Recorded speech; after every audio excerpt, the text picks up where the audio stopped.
பலத்தை அம்பு கொண்டு அசங்கென்றால் அசங்குமோ கம்பமற்ற பார்க்கடல் கலங்கென்றால் கலங்குமோ இன்பமற்ற யோகியை இருளும் வந்து அணுகுமோ செம்பொன்னம்பலத்துளே தெளிந்ததே சிவாயமே ஓம் நமச்சிவாய ஓம் ஓம் நமச்சிவாய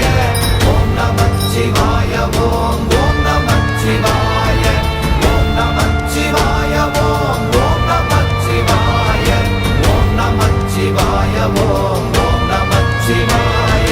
அவ்வெனும் எழுத்தினால் அகண்டம் ஏழுமாகினாய் உவ்வெனும் எழுத்தினால் உருத்தரித்து நின்றனை மவ்வெனும் எழுத்தினால் மயங்கினார்கள் வையகம் அவ்வும் உவ்வும் அவ்வுமாய் அமர்ந்ததே சிவாயமே